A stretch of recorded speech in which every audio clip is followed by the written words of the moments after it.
Hey YouTube world, Harvest is plenty. Thanks for stopping by to check out the video. Please don't forget to hit or smash that thumbs up or like button for me. So guys, as we approach year 2025, the dawn of a new age, the dawn of a new era, or the age of Aquarius, they will continue with their soft alien disclosure. The whole plan is to convince you that we have been seeded by another race, an alien race from outer space, and that they are our benefactors, and we should worship them, and we should welcome peace and safety in the coming new world order, and also take the mark of the beast. That's the whole overall agenda. And so I just want to share with you some things that you can keep in the back of your mind. Now, the Pentagon has launched classified closed-door briefings with Congress about UFOs and UAPs. That's all for show. The FAA and the FBI has gotten on board as well in launching their own independent investigations about what's going on in New Jersey and in the Philadelphia region. Now, drones is one thing. UFOs, UAPs coming from intergalactic travel to America to repeat the message of Billy Carson that Jesus wasn't crucified and that Christianity is the incorrect religion because it was started by the Roman Catholic Church and Constantine at the Council of Nicaea. That's a lie. That's some BS. Don't fall for all of that stuff. But I want to just, give you three quick things as a reminder to remember and to keep in the back of your mind. One, there's a firmament. When God created the earth, he created a firmament. It's in the book of Genesis. Even Wernher von Braun, who came over to America through Operation Paperclip and helped start NASA, he put that on his tombstone. That the firmament the firmament is God's handiwork. I'm paraphrasing, but he put it on his tombstone. So just know that nothing is coming through the firmament from intergalactic travel. Two, Kara Rosen, she was Wernher von Braun's assistant, and she said that he drilled over and over and over into her head that the final card they were going to use to create a one world government would be the UFO scare. So always remember that. And three, clones. They've been building clones using this clone technology for a long time. And they have all these underground bases. They have stuff in Antarctica. They have stuff all over the place in Canada. And they've been making clones. And it's possible that they're going to have a clone army that they're going to use to scare you, to make you believe that they're space invaders or aliens from another planet. I'm not sure how they're going to do it or when they're going to do it, but they will do it. Just be prepared for when it happens. These three things you will have in the back of your mind. And in terms of the firmament, the intro was a rocket that was shot from Earth. It went all the way up in the air, and it hit the firmament, and it came to a complete stop. I will continue to do more videos on the firmament, but just keep those three things in mind.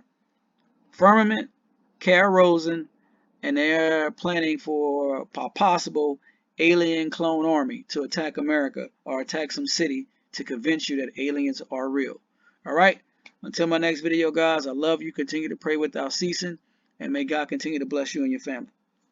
Gentleman you mentioned who says UFOs are real. What was that guy's name? Robert Emenager. He did a series of TV shows, I think in the 70s or 80s, promoting the idea that he had, classified footage of UFOs that he couldn't show for some reason. And you were positing, why would they want us to believe that now? Here's my response. Wernher von Braun, the father of rocketry, the brains behind these Apollo missions. So on his tombstone, I think he left us a very important secret. Psalms 19, verse 1. The heavens declareth the glory of God. The firmament showeth his handiwork. Beyond that, Carol Rosen, von Braun's assistant for years and years and years, tells the story that von Braun said to her on multiple occasions, he drilled it into her head, that what was coming, the final card to be played, would be a fake alien invasion. And then he would repeat to me over and over, and the last card would be the extraterrestrial threat. He told her, don't believe it, don't ever believe it. That will happen. That is the final card the powers that ought not be will play to deceive the people into accepting their one world government, a fake alien invasion. Our next guest is asking a very important question that no one else seems to be asking, which is, why is the United States Congress passing bills to reinstate the military draft in the United States, now making women register for selective service? What possible war scenario would require millions of conscripts in the United States Army being trained to fight on U.S. soil specifically? And the reason we talk about U.S. soil specifically is because modern war uses all sorts of modern aircraft and drones. Why would we need hundreds of thousands of infantry in a modern war? It doesn't really make sense. Our next guest is asking that question. UFO researcher Dr. Michael Salla has some very deep sources inside the U.S. military, inside the U.S. government, sources that are part of the secret space program. He's written extensively about it. And Michael's asking this question. I think it's a very good one. And we invited Dr. Michael Salla to come back on the show. Michael, great to see you. Welcome back. Thanks, Clayton. Glad to be back. So I found your tweet and your subsequent conversation about this to be very interesting. And I think the timing of all of this is very interesting. So anybody who's watching right now who has sort of a skeptic's eye about this, I want you to be aware of false flags. Over the past week and a half, there have been a number of mainstream media publications, and they're all basically saying or asking the same question. And it's very weird, the timing that all of them are publishing almost simultaneously, asking the questions about, are aliens currently living amongst us? Is a massive alien invasion about to happen? Are they living and working among us? Are they going to It's really weird. I mean, all sorts of mainstream media publications asking the same question. Is this all sort of part of this military conscript movement inside the United States government? Definitely, yes. I think that there has been a concerted shaping operation, if you like, in terms of an information warfare where the general public has been prepared and conditioned for the idea of hostile UFOs and invading aliens. And I think that is very deliberate, that you can go back several decades to the 1990s when the first researchers began to report about the planning for a false flag alien invasion, that was something that was in the planning books for some future time. And I think now we are at that point where such a false flag alien event would be where you would need so many or hundreds of thousands or even millions of conscripted Americans fighting against some foe that has been wholly contrived by the deep state to direct American attention in a direction that they want it to go. So focused on a fake alien invasion to get us all to rally around a common cause, get hundreds of thousands of conscripts. How would they pull this off? I mean, how would they get us to believe that, yes, we are under, I mean, we're seeing the seeds being planted in the mainstream media, definitely news articles. You know, you're hearing, it seems like you're hearing members of the government talking more about this as a likely scenario. So they're sort of planting the seeds of this. But would Americans, I mean, would we fall for it? I mean, and what sort of evidence will we have that this is actually happening? What are they going to try to present to us to make us believe that this is actually imminent? Well, I think that's the key question. How would Americans support this? And I think this is why they've amended the selective service system to make the mandatory military service for 18 to 26-year-olds something that becomes automatic, that anyone in that age group, it's at the moment, the legislation or the bill that was just passed last Friday and included in the National Defense Authorization Act for 2025 is for males.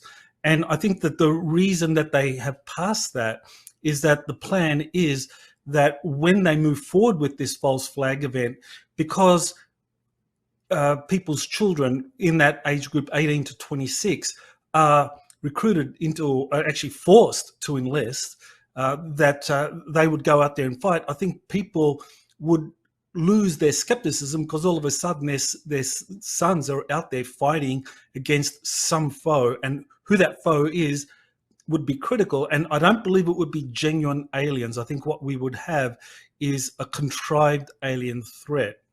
And what's the purpose of it? In order to just increase our military size? In order to fight Russia? Like they would use this as a bit of a head fake to bring in more conscripts so that we'd have a larger military? I mean, obviously our military numbers, our overall recruitment numbers are in the toilet.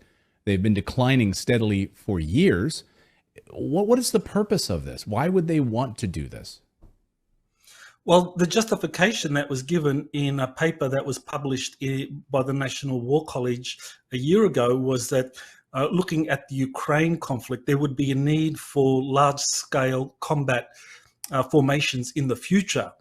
But I don't think that's credible, because if you look at Ukraine, if you look at China, any military involvement involving the United States military would not require large formations of infantry. I mean, you would need the Air Force for bombing. You would be using Marine Expeditionary Forces if they were there to defend Taiwan against an invasion. You wouldn't need large-scale army combat formations. So I think what the real agenda here is that they want to create the foundation where there is this massive recruitment of hundreds of thousands or millions of young men to fight against a contrived threat. And I think that contrived threat would be aliens, extraterrestrials that are wholly contrived, that they wouldn't be genuinely from outer space. They would be these clones that have been manufactured in deep underground military bases. That's one of the things that I have found again and again in my research, is that for over 50 years now, cloning technology has been developed to a very high degree. And so in these classified programs, in these dumb facilities, they're able to manufacture clone armies of what would look like aliens. And so these could be released from these underground facilities anywhere in America, overrun a city, and all of a sudden the need is there for large-scale mobilization to defend America from an alien threat. But that alien threat would not really be from outer space. It would be coming from these deep underground military bases, using these cloned alien beings. Some people call them programmed life forms. And this is why we've seen, a lot of people right now are like, their minds are blown. They're like, oh, this is complete hogwash. But all of the mainstream media, first of all, your research independently with military sources telling you this, but then the mainstream media over the past few weeks, all on the same page about this, that there are some sort of creatures living here. I mean, these aren't my words. This is what mainstream media publications saying this, that there could be aliens already living among us, but they're not aliens, they're manufactured. But I guess my question is, why? Like, what would be the end game here in order to just get the massive numbers up of the army? That would be their goal, to use this false flag? Because to me, a false flag always has a goal, right? Whether it's Israel and the United States conspiring to bomb the USS Liberty, killing American service members in order to get us into a war against Egypt, right? There's a goal.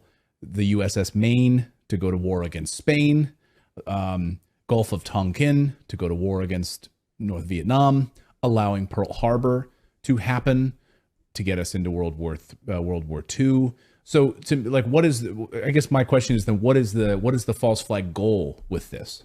We have before us the opportunity to forge for ourselves and for future generations a new world order, a world where the rule of law, not the law of the jungle, governs the conduct of nations. When we are successful, and we will be, we have a real chance at this new world order